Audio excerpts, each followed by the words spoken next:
All right, Thad. Thanks. Okay, so I think that the overall title, VSED Advance Directives for Dementia, are they legal and implementable? Is there a middle ground? So I'm Thaddeus Pope. I'm not a social worker.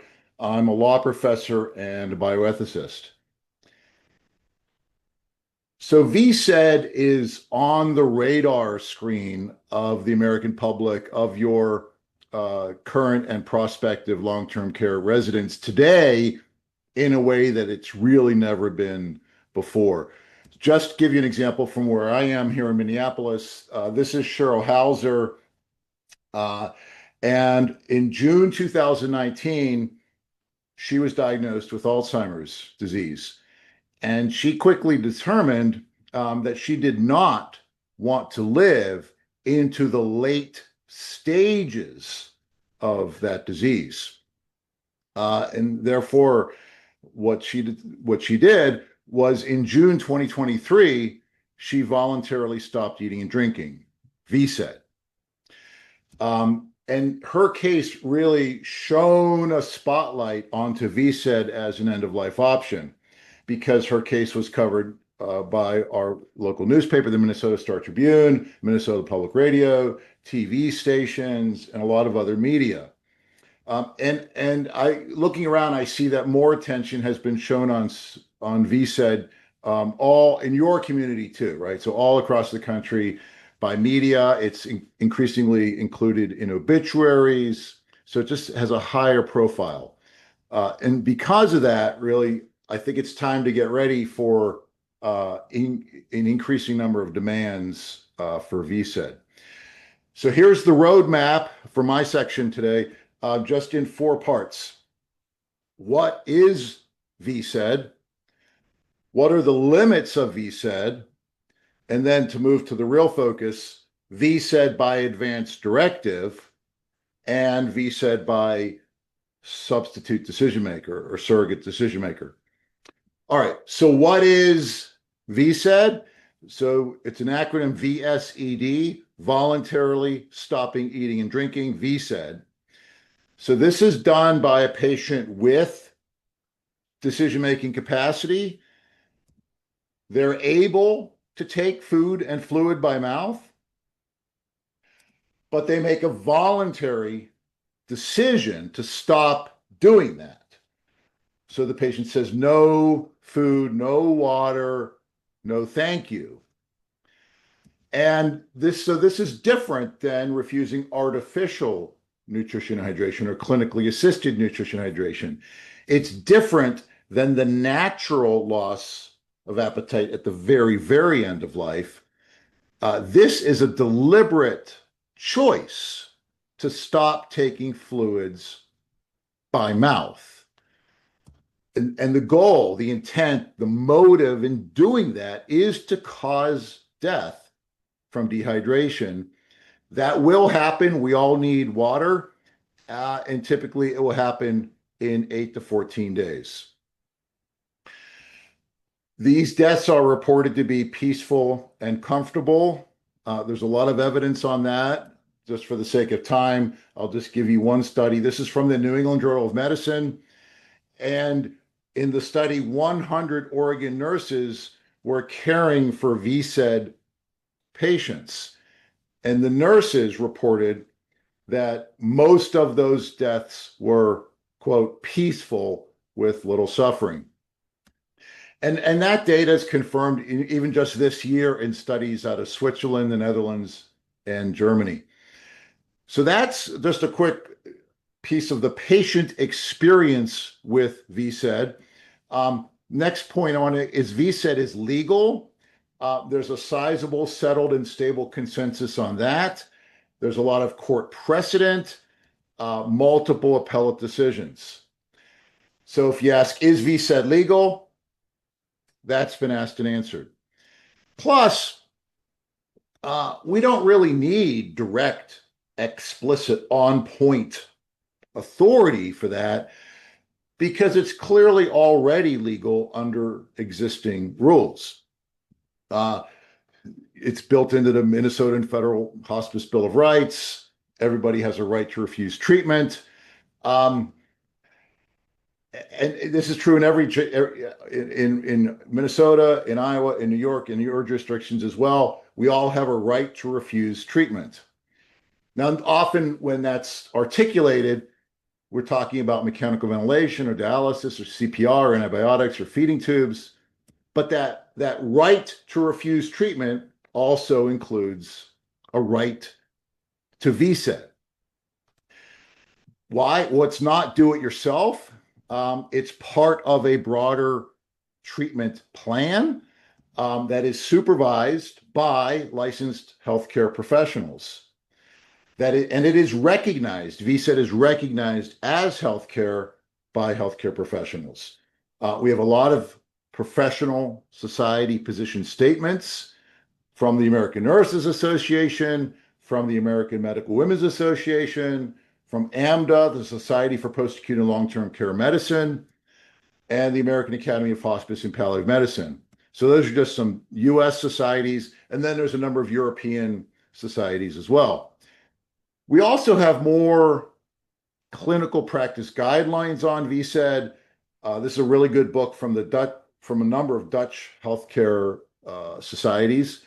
We also have US clinical guidelines for VSED in JPSM, and other good guidance documents in JAMA and the Journal of the American Geriatric Society and other good journals. So this right to refuse treatment includes a right to VSED. Now that, of course, depends on a premise that oral nutrition and hydration is in fact treatment. And some people don't buy that. They say, they challenge that premise and they say, well, no, oral nutrition and hydration isn't treatment. It's something different. It's basic care. And so they would say, well, you can refuse this. Sure, you can refuse a feeding tube because that's treatment, that's healthcare. But can you refuse this, just a regular glass of water, or this spoon feeding, hand feeding? Well, the answer is yes. You do have a right to refuse those things because U.S. patients, U.S. residents have a right to refuse any intervention. It doesn't matter if food and fluid by mouth is medical treatment, because we all have a right to refuse any intervention, medical or not, healthcare or not. We all have a right to refuse any unwanted contact if we have decision-making capacity, right? To force feed somebody would be a battery.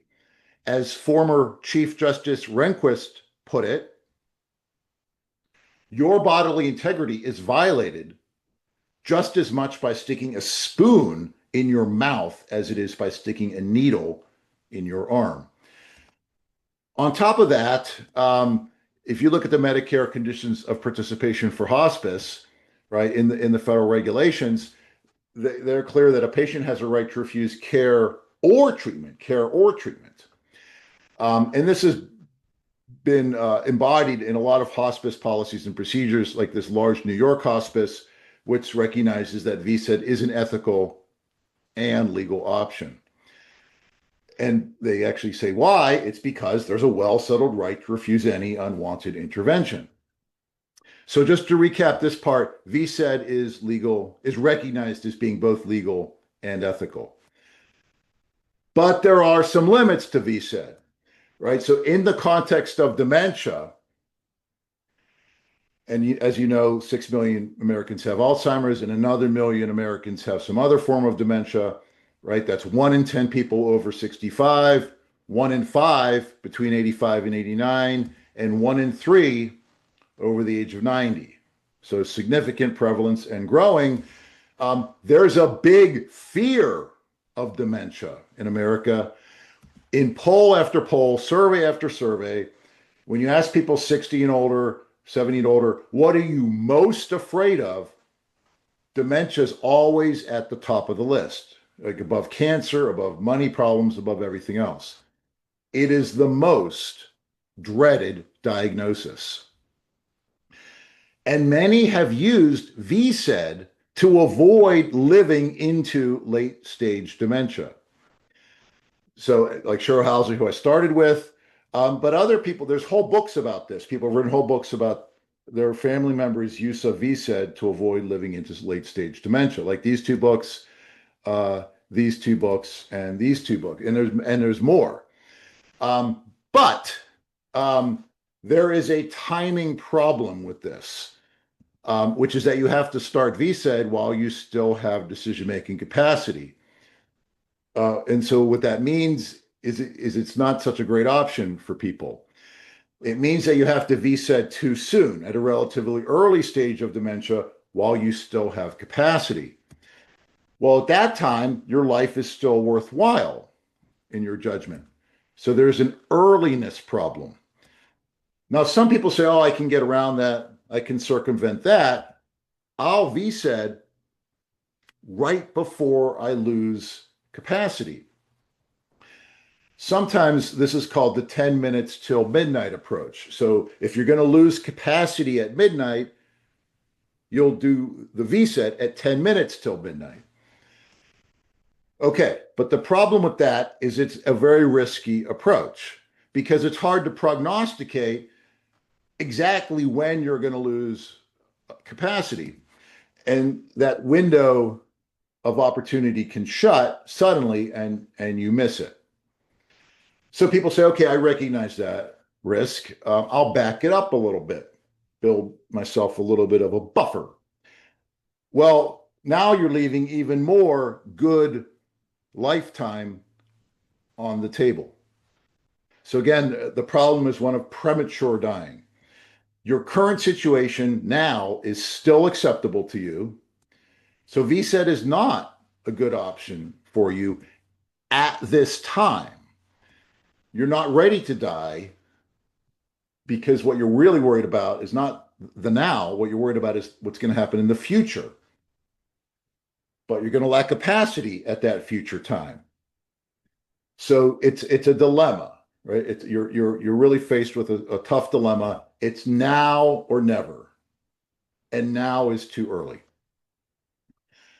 So that brings us to VSED by advance directive. So the idea here is you complete an advance directive today, directing that you not get hand feeding or spoon feeding sometime in the future when you depend upon it in stage 7 Alzheimer's, for example. So this is going to happen after you lose capacity. Advance directives aren't triggered into force until you lose capacity. When exactly the VSED starts would be at the point you specify in your own advance directive. So in the context of dementia, you might put in a clinical trigger. So you might say, stop feeding me when I get to stage 7 Alzheimer's. Or when you write your advance directive, you might use a functional trigger. And you might say, stop feeding me when I don't recognize myself, or when I don't recognize my family, or when I can't go to the bathroom, or whatever other functional condition you want to put in there. And again, if you're dependent upon hand feeding, spoon feeding, and you don't get it, you'll die of dehydration. Again, typically in 8 to 14 days. These advanced directives, VSED advanced directives, growingly popular. There was one printed in JAMA in the middle 1990s, but more recently, I counted 14 of them that have been developed, disseminated, and are being completed by people across the country. So there's one, the Dartmouth Dementia Directive. There's one from End of Life Choices New York, from End of Life Washington, from Compassion and Choices, from Exit, from Life Circle, from the Final Exit Network, from Final Exodus. There's from the Lead Guide, Life Planning in Early Alzheimer's and Dementia. There are My Way cards for natural dying.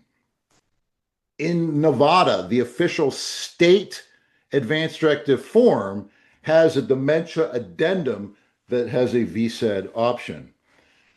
And then you look around and you see elder law firms, estate planning law firms are developing their own VSED dementia directives.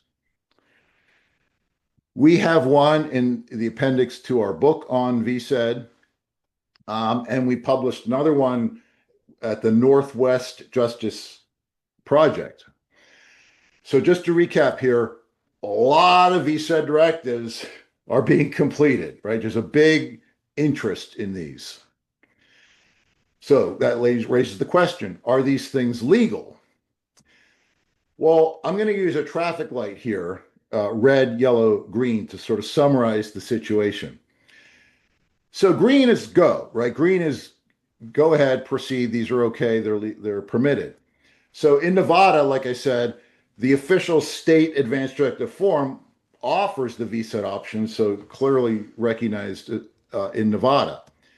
In Vermont, your advance directive in Vermont can address not just healthcare, but also personal circumstances and services to assist in activities of daily living, which surely includes assisted feeding. And in Arizona, they're amending their advance directive statute to allow advance directives to address specifically the circumstances under which food and liquids can be discontinued. So those are some examples of green light states where it's pretty clear that this is permitted. Yellow light states, Minnesota might be an example of that because it's not as explicit and direct like Nevada, Vermont, and Arizona. So this is the Minnesota statute on advance directives, and it says that your advance directive can address healthcare. Okay, what's healthcare? Well, the statute defines it really, really broadly as any care, treatment, service, or procedure to affect a person's physical condition. And generally, we understand that means that healthcare includes food and fluids. Now, you have to make a inferential step there, but people are pretty confident about that. So, a Minnesota advance directive may direct VSED. And clinicians may and should follow those directives. So that's yellow light state. And that's probably the most common type of state. And then there are red light states like Iowa. So in Iowa, the advance directive statute says that you may complete an advance directive directing that life-sustaining procedures be withheld or withdrawn. Okay? But then it specifically says that a life-sustaining procedure does not include nutrition or hydration unless it's provided parenterally or by intubation. So it's basically saying food and fluid by mouth, not something that could be included in your advance directive. So an Iowa advance directive can't direct VSED in the way that a Minnesota one could. So that's an example of a red light state. So just to recap here, in some states, oral nutrition hydration is not something you can direct or request in your advance directive, but in most states, it is. Now, and it's worth noting again, many people have completed VSED advance directives in those states. But as you guys know, most Americans lack an advance directive, much less a VSED advance directive. So the very last point I want to make is to talk about VSED by surrogate decision maker. So here, the consent for the VSED isn't coming from the patient in their advance directive. It's coming from a substitute decision maker, typically a family member. Is that legal? Well, again, we could use the same traffic light. So in Iowa, it's still a red light because the durable power of attorney for healthcare statute says that your agent or your durable power of attorney can make healthcare decisions. And then it does the same thing, and it says healthcare doesn't include nutrition or hydration orally. So an Iowa agent may not direct VSED for an incapacitated patient. In Minnesota, it's probably even a green light here, not just a yellow light, because a substitute decision maker in Minnesota can make any healthcare decision for the patient that the patient could have made for themselves. And in fact, some of our largest healthcare systems, like Health Partners, have policies and procedures for VSED by surrogate. So I'll finish now. There are 3 ways to authorize VSED. It could be done by a capacitated patient herself. It could be done by an advance directive. The authorization comes from the advance directive, or it can come from a surrogate decision maker. And clinicians and facilities are going to react differently to those 3 options. Because if we ask, like, are you confident that this patient really wants VSED? Or are you comfortable supporting VSED for this patient? The answer is more likely to be yes if it's VSED by a capacitated patient doing it contemporaneously right now, perhaps a little less comfortable if it's VSED by advance directive. Although if that advance directive is backed up by a video, and not just a paper advance directive, that gives people more comfort. But then if it's VSED by a surrogate, you have no evidence directly from the patient herself that this is something she would have wanted, then people have even less comfort with it. All right, I'll stop there and pass it on. Okay, thank you. Just trying to get my video up here. There. Thank you. I see a couple questions in the chat box. And so, Thad, will you look at those questions? And then when Meredith and I are done, or we can look at it too. Somebody asked about getting the slides. We're actually going to post the recording of the whole presentation, so you'll be able to get that too. I'm going to now share my screen and talk a little bit about our next topic. So let's see. All right. So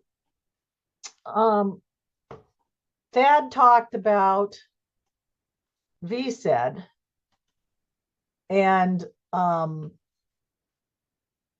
Meredith and I, and you're going to hear from Meredith a little bit later, VSED by advance directive for people with dementia. We looked at the literature. There's information and research in the literature, but we noticed that we couldn't find any research from people who work in nursing homes about what they thought about caring for somebody in their nursing home who had an advance directive and who had dementia. And their advance directive said, when I get to the point where I can't feed myself, I don't want anybody to feed me.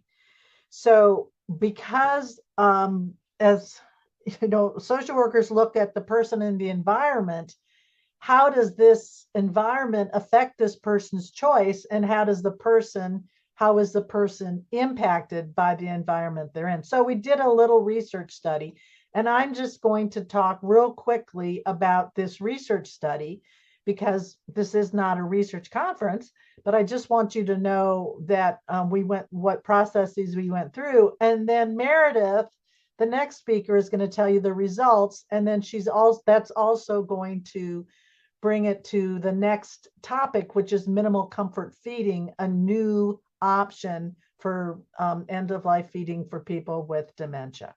So I'm going to give myself permission to talk very quickly because everything I'm going to say is written in this article that has already been published. And this article is open access, which means anybody who has internet connection can download this article free. Okay, so the work was supported by the Zelder Foster Studies in Palliative and End-of-Life Care at New York University, and we don't have any conflicts of interest. We need to remember that currently in the United States, about half the people who die with a dementia diagnosis die as a nursing home resident.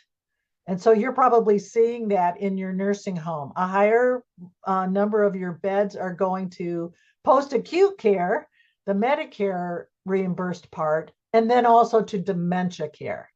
Because as it says here, of all the people who die with dementia in the United States, half of them will die as a nursing home resident.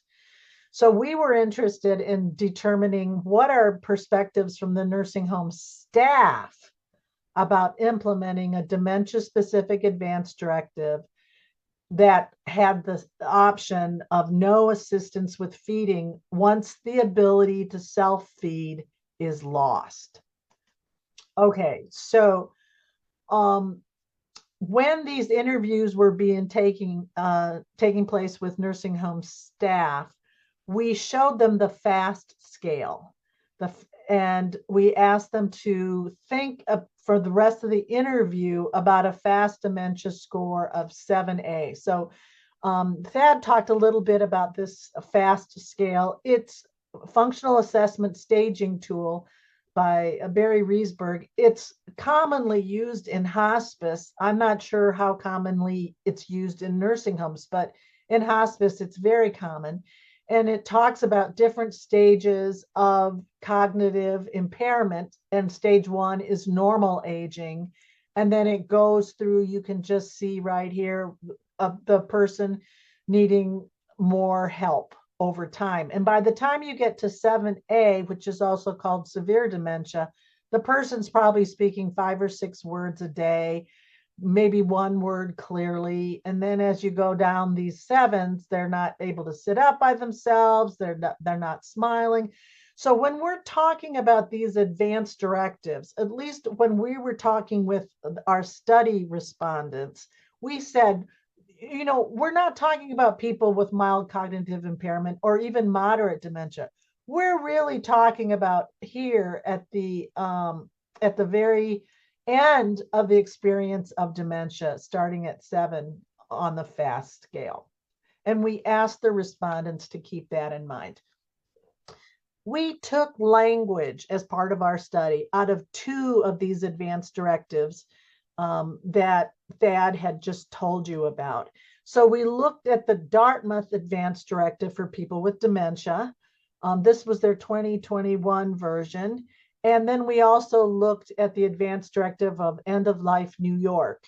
Now, both of these advanced directives give the person who's completing it different options. So I don't want you to leave this webinar thinking that this is the only option for Dartmouth or End of Life. That's not true. This is one of the menu of options that people can choose. But this was the one that Meredith and I were the most interested in researching. So under the Dartmouth one, they say, I don't want to be offered food or fluids. I don't want any nutrition if I can't feed myself. But very importantly, I would be willing to receive oral comfort care, mouth swabs, ice chips. And then there's a note that says, I realize it may not be possible to honor this preference in every circumstance. It may not be possible to honor if I'm in a facility that doesn't permit the withholding, or if I clearly request to eat or drink, or if I appear receptive to eating and drinking, such that I would become agitated or upset by non-feeding. So the Dartmouth approach says, don't feed me when I can no longer feed myself, except if it looks like I want to be fed or if I'm a facility. Okay, so there were some outs on that. The End of Life New York option had no outs. It's if I'm unable to feed myself, this is one of their options, that they want medications and treatments that might prolong my life to be withheld, including the provision of nutrition and hydration. And then here at the very bottom, if I'm suffering from advanced dementia and appear willing to accept food or fluids offered by assisted or hand feeding, my instructions are that I do not want to be fed, even if I appear to cooperate in being fed by opening my mouth. So that's the contrast here. With the Dartmouth, they request that they not be fed when they can no longer feed themselves, but they say, if it looks like I want to get something to eat, or if the facility isn't comfortable with that, go ahead and feed me. End of Life New York, no. Clearly, I don't want to be fed. So what we did is we asked 12 staff members of various positions in one nursing home in the Northeast. So that is a limit of this study. It was only one nursing home and it was only 12 people. However, what we learned has really contributed to the literature because it's the only voice of nursing home staff members about this topic in the literature so far. So the people that were interviewed, 11 of the 12 were working in long-term care for at least 5 years and 8 for over 15 years. And you can see the basic demographics there. The data were collected through qualitative in-person interviews on site at the nursing home during the workday. We had open-ended, semi-structured questions, and that's all in the article that I showed you a few minutes ago. For the nursing assistants, the interviews lasted less than 20 minutes. Most of them had to get back on the floor or they were giving up time from their break. And for everybody else, about 40 minutes. They were tape recorded, they were transcribed verbatim, and then Meredith and I went through a process of fundamental, qualitative, descriptive analysis, content analysis, and we developed a coding scheme from that. And now I'm going to turn it over to Meredith and have her talk about the results. And that's a lead in into why we really want you to know about a new approach called minimal comfort feeding. Meredith? Thank you, Merce. Hi, everyone. My name is Meredith Levine. I'm a social worker at the Weinberg Center for Elder Justice. And these are our results. Merce, if you want to move the slide. Okay, so we divided our results into 3 themes. And the first theme is that the language in these advanced directives around feeding oneself is confusing and doesn't take into account the daily fluctuations and functional ability fluctuations that are common in advanced dementia. Next slide. Thank you. And here you'll see a quotation from one of the folks that we interviewed, and they're describing how when working with a person who has advanced dementia, feeding is not a black and white issue. It's not I do or I don't. It happens over a continuum. So some people can hold a cup, they can't hold utensils. Some can hold pieces of things, only feed themselves with their fingers. And staff members worried what it would be like to interpret these advanced directives in light of their residents' behaviors. It wasn't clear to them how they would be able to do that, and they'd be taking on a lot of this alone. Next slide, please. And here we have another quotation by a staff member explaining that a person living with dementia, their abilities fluctuate, along the course of the day, as I'm sure you all see in your work. And they wondered how staff were going to interpret a resident's behavior that fluctuated. If a person was able to feed themselves in the afternoon, but not the morning, what would that mean for the interpretation of the advanced directive? And then there was also a real concern that staff members might not be assessing the person living with dementia frequently enough to know when they absolutely could not feed themselves. Next slide, please. The second theme that we saw was there was a lack of consensus. There was a consensus on the importance of honoring resident self-determination, but which self? And you see in the literature this reference to the then self and the now self. And what it's talking about is the then self being the capacitated person who completed this advanced directive based on their end-of-life values, and the now self who is a person who lacks capacity, has advanced dementia, but may enjoy the experience of eating. Next slide. We have 2 different quotations here. The first is from a staff member who's actually observing one of the residents and saying to themselves, how could I watch him walk by, know that he's hungry and not feed him? And throughout these interviews, we really saw that the staff were very aligned with the now self, the person who they may have cared for many years, and who they knew, not the person who, the then self, who made this decision for a VSED Advance directive. And the next quotation is similar in the sense that it's a staff member talking about how could I not provide my resident with a cookie or something to drink, some very basic pleasure. And keep in mind, as you all know, one of the ways that we soothe people with dementia is through food. So how could a staff member just stop doing that?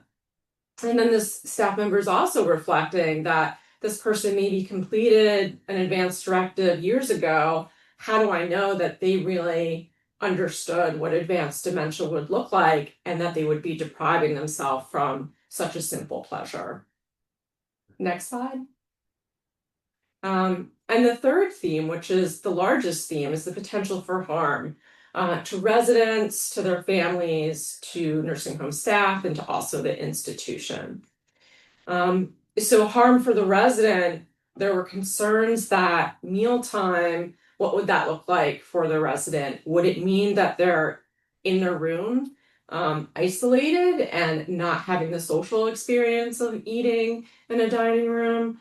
Or would the older adult be in the dining room, not being hand fed and maybe smelling food or seeing other residents being hand fed, and that could kind of compound their discomfort.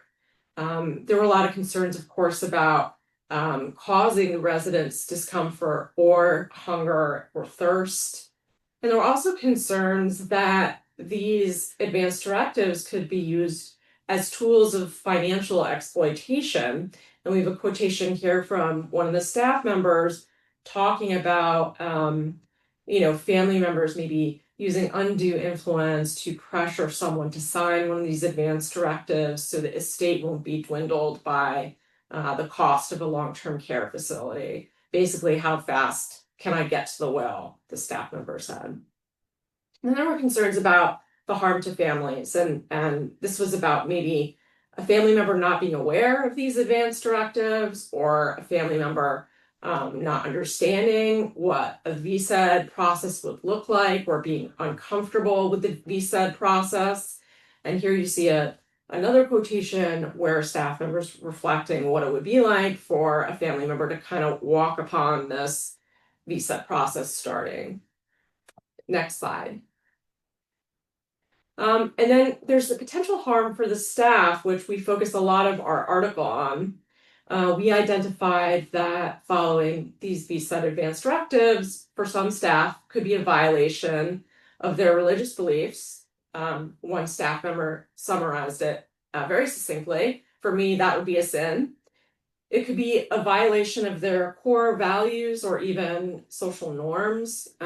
So they would be identifying following these VSED advanced directives as starving their residents. And it could be a conflict with their own professional identity, especially for nursing staff members like CNAs, personal care assistants, who are providing the majority of the care, and where providing assistance with hand feeding is one of the large duties that they have in their role. And lastly, respondents identified harm to the institution. Essentially, if surveyors came in and saw that facilities were honoring these advanced directives, like what would the Department of Health think about that? Next slide, please. So in summary, 10 of the 12 participants believe that people should have the ability to complete VSED advanced directives, but all of these people qualified their opinions with some very serious concerns that we just outlined. Some preferred the flexibility in feeding that is in the Dartmouth Advanced Directive, which allows a staff member to start feeding if the person feels that the resident is distressed. Others preferred the clarity of the end-of-life New York Directive, which said, don't feed me at all, even if I feel or appear distressed by not eating. One of the people we interviewed was very adamant about putting a Dartmouth advance directive into their own personal advance directive, which we thought was interesting. And no one spoke about the now self, so their residents' incapacity as a reason to devalue their current wishes. So the nursing home staff were very aligned with the experiential interests of the residents in front of them, not the then self, the capacitated person's end of life values. Next slide. So we further looked at the themes and divided them into two challenges, logistical challenges and moral challenges.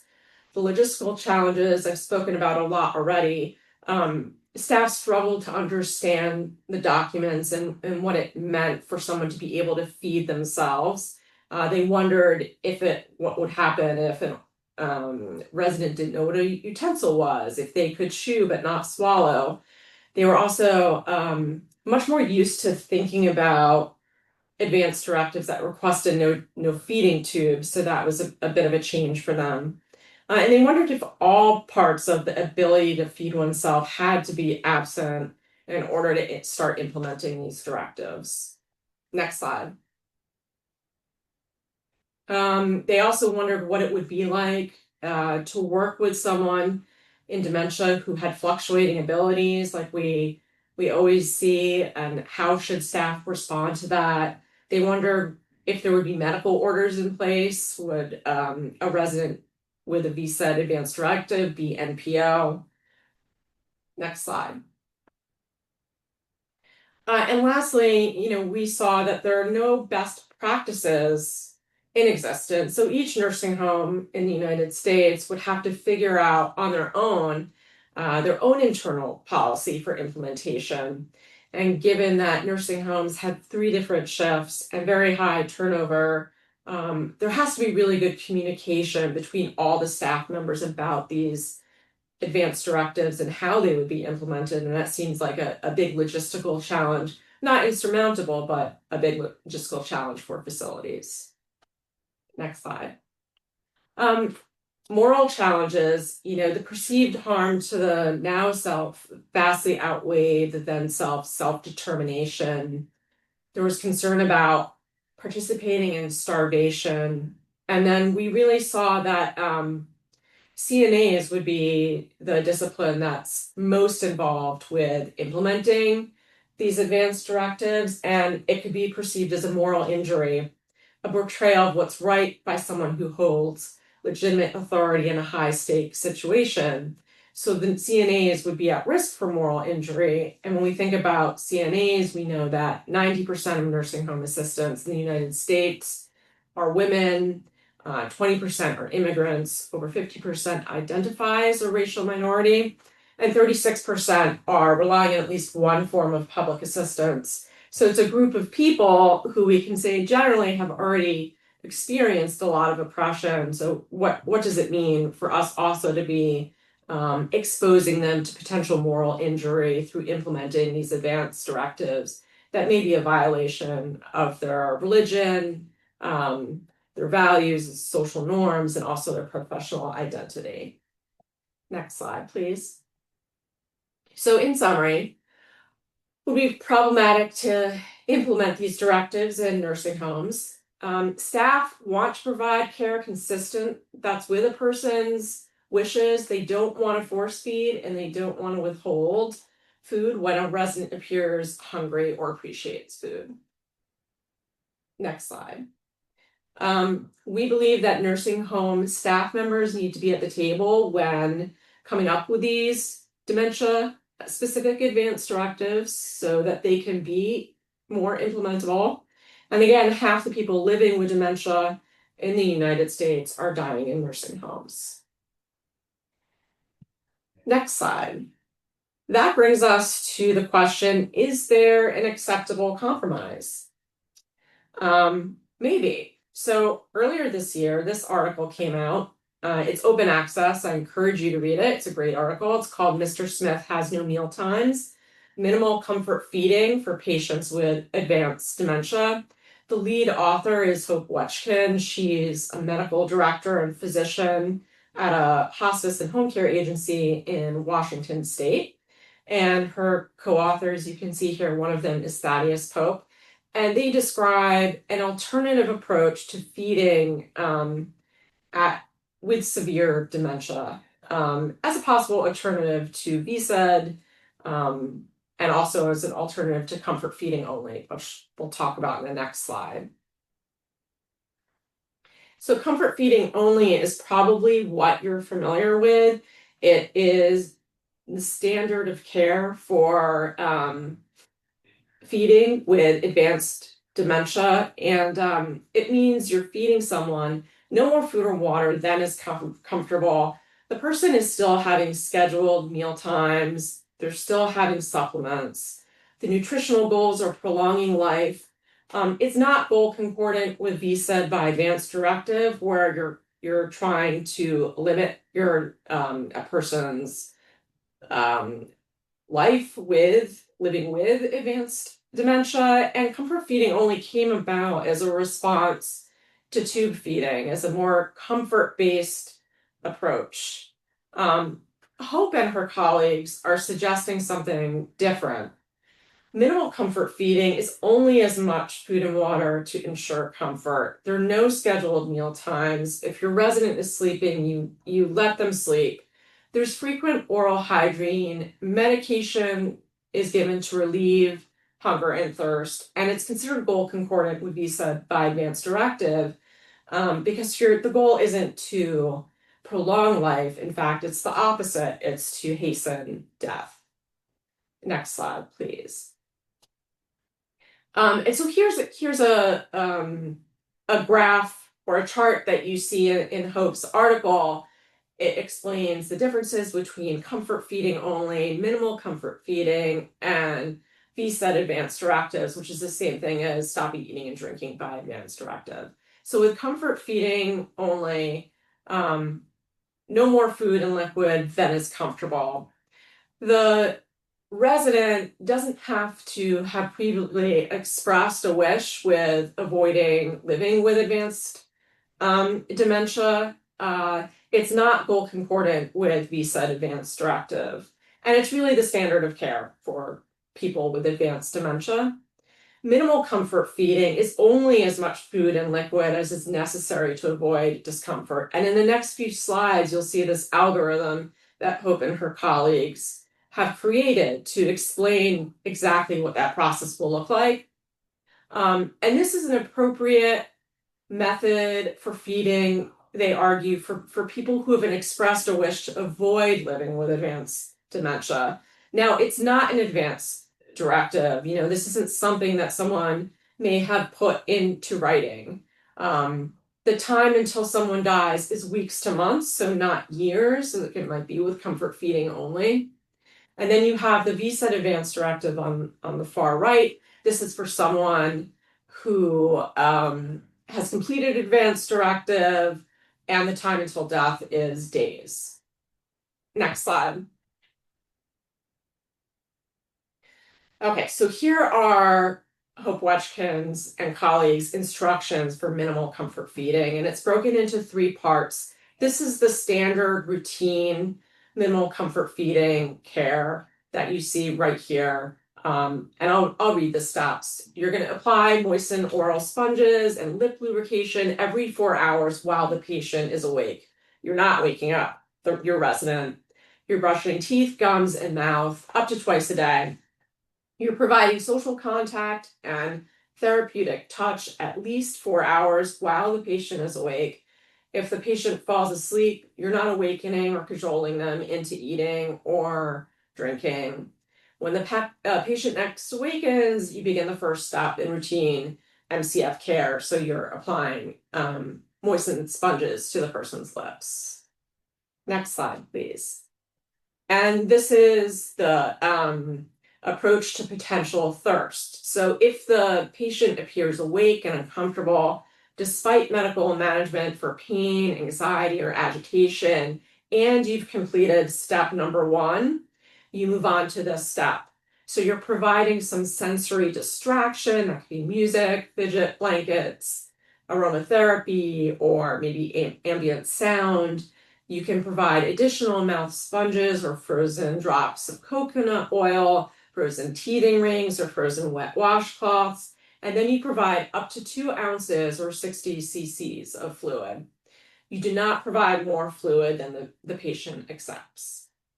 And then step number 3, this is the response to potential hunger. So if the patient is awake and appears uncomfortable or signals a desire for food after receiving 3 cycles of step number 2, the response to possible thirst, you provide previously enjoyed food in hand feeding sessions that does not exceed 15 minutes. And that can be repeated every 4 hours. Next slide, please. All right, and so here you see all the steps together. You can see they're lengthy. Step 1, then step 2, and step 3 is actually right below step 1. And here are references. And I'll turn it over to Merce.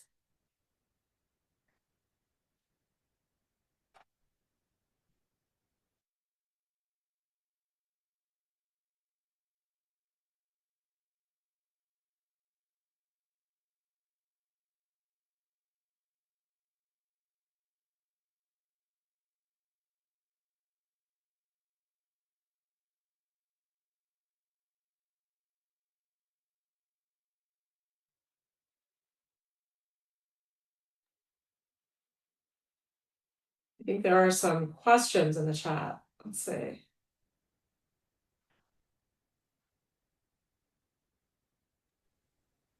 Yeah, Meredith, can I make one comment on the? Yeah, of course. Just this is not published yet, but the other day Hope shared some early findings on some MCF cases, some minimal comfort feeding cases. So those patients died in 17 days after MCF was begun, which, and I mentioned that because in in her article, which you described, right, it makes it look like it's much longer, weeks to months. And 17 days is really just a tiny bit outside the range of VSED, which is 100% no MPO, which is 8 to 14 days. So I think that was, it surprised me when she shared that with me, because that's shorter than her than the article suggested it would be. Yeah, that's fascinating. I'd love to. I'm eager to see what she publishes about that. Yeah. Well, she's gonna wait for I guess a lot more cases, but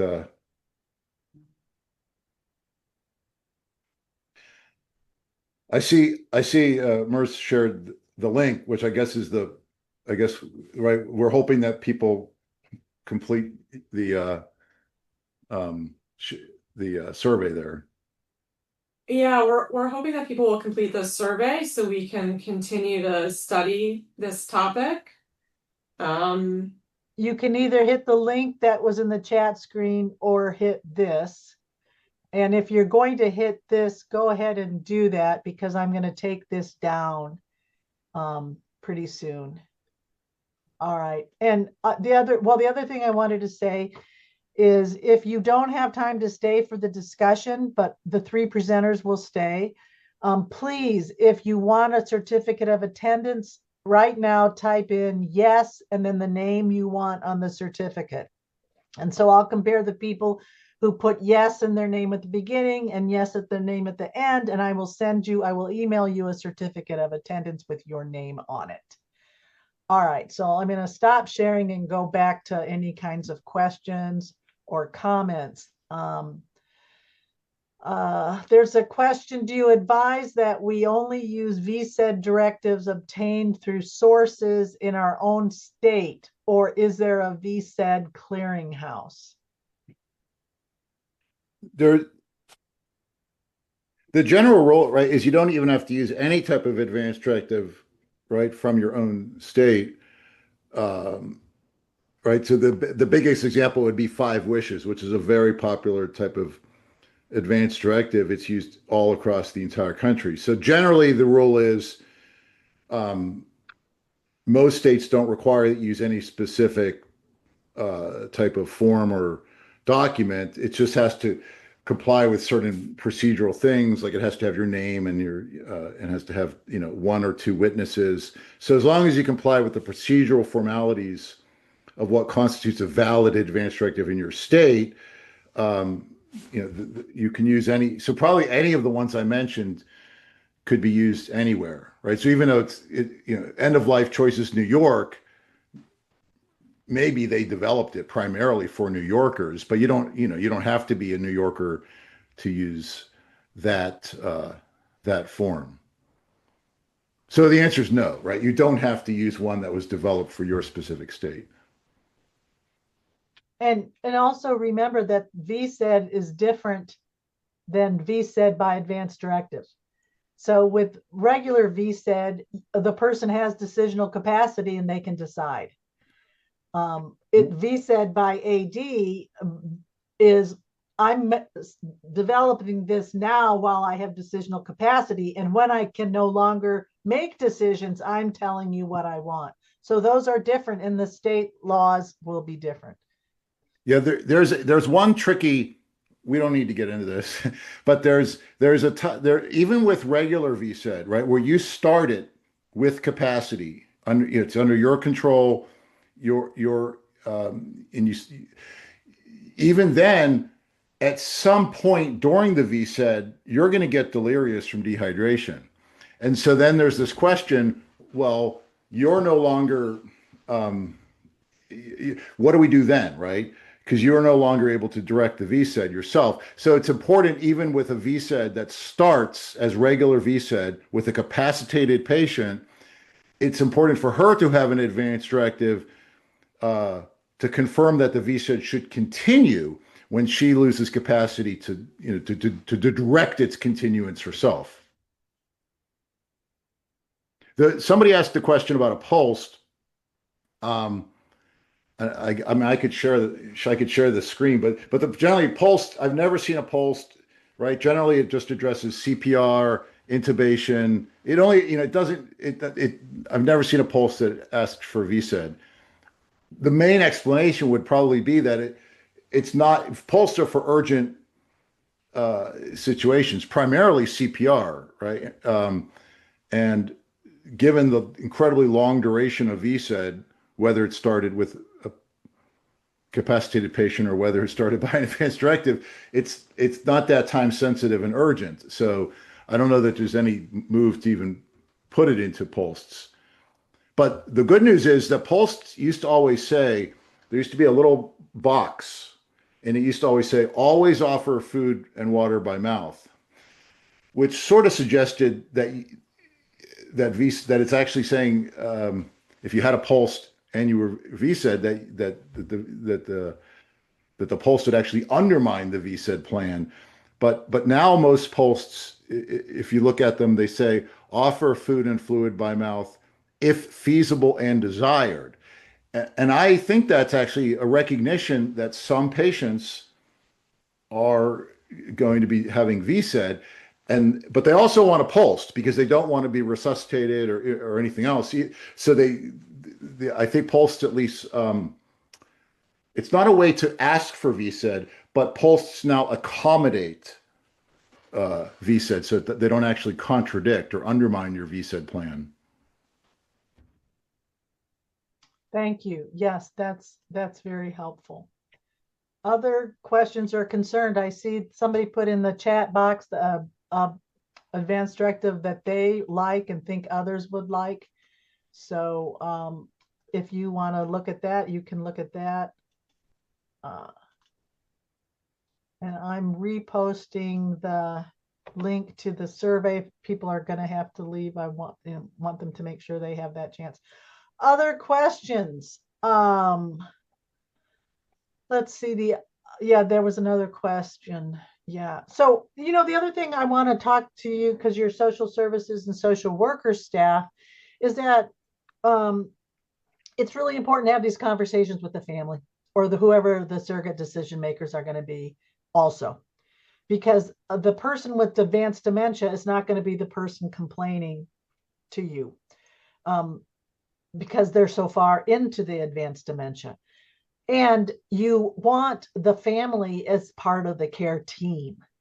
So anytime you have a person who's asking for things like this, a resident, let's make sure you have a conversation with the family so that everybody's on the same page before things start happening.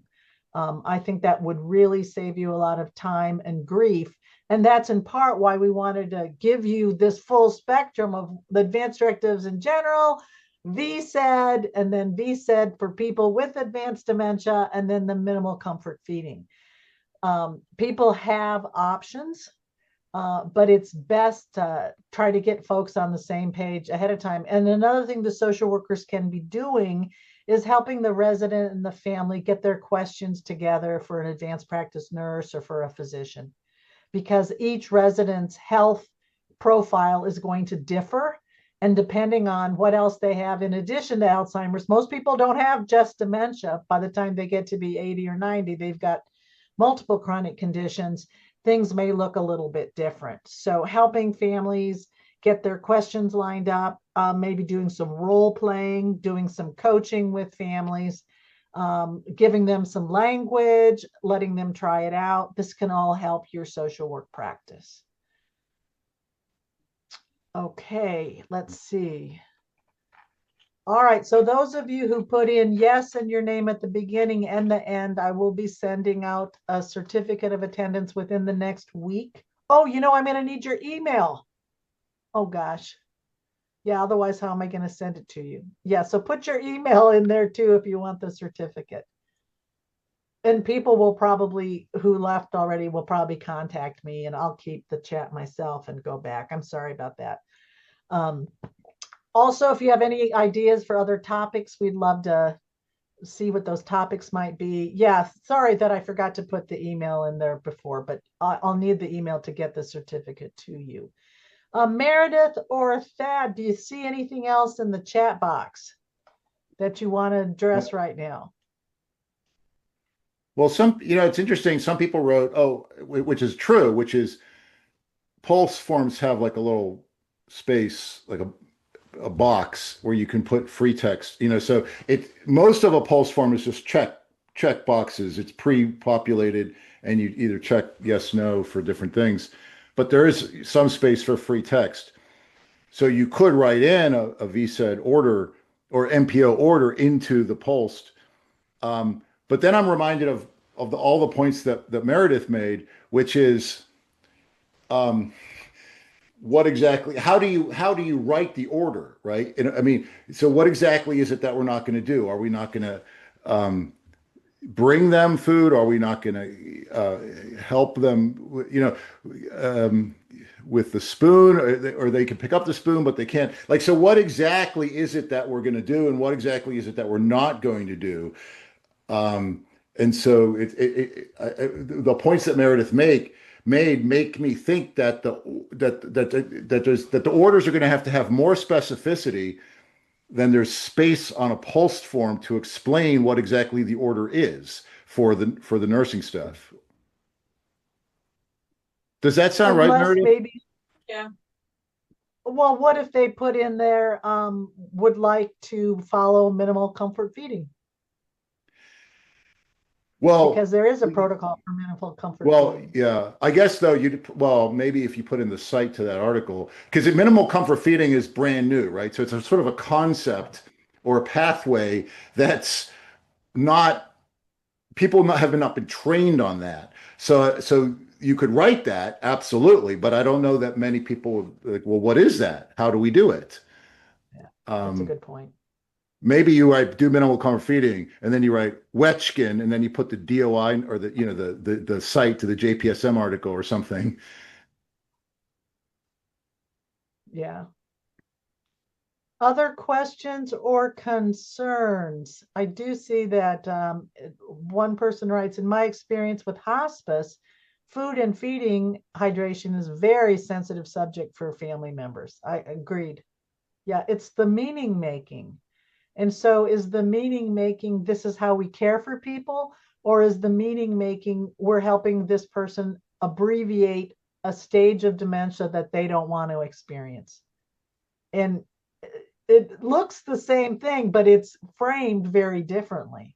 And the reason people would choose minimal comfort feeding is because they want to abbreviate the amount of time they spend in advanced dementia. But, you know, it's one thing to talk about on a webinar, and it's another thing if it's your spouse next to you or your child or your parent, and you're wondering, you know, you've used food their whole life at gatherings and things like that. So it's a different layer of thinking. But if that's what people really fear advanced dementia, they're not saying they fear so much mild dementia, is they don't want to get to the point where they don't know themselves, the loss of self. And not everybody feels that way with dementia, but a lot of people do. And so this is an option that may bring them some peace of mind while they're still in the early dementia.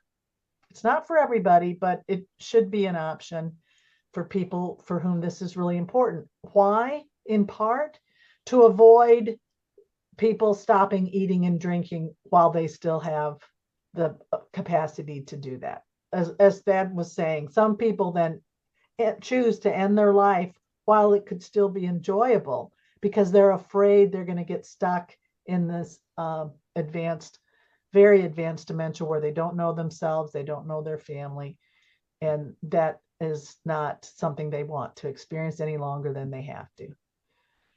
I mean, and VSED is not the only way to act preemptively. I mean, people go to Switzerland while they still have capacity, you know, in a relatively early stage of dementia. And of course, people take obviously less medical means, sort of, and so you see lots of cases all the time where a spouse is arrested for shooting or suffocating or something else, you know, for their, you know, now they generally get convicted, but generally they get a very, very light sentence because it was done with the consent of the other person and out of compassion, but still, it just demonstrates that people really are seeking to avoid the 1, 2, or more years of a very advanced severe dementia. All right. I'm going to stop the recording here.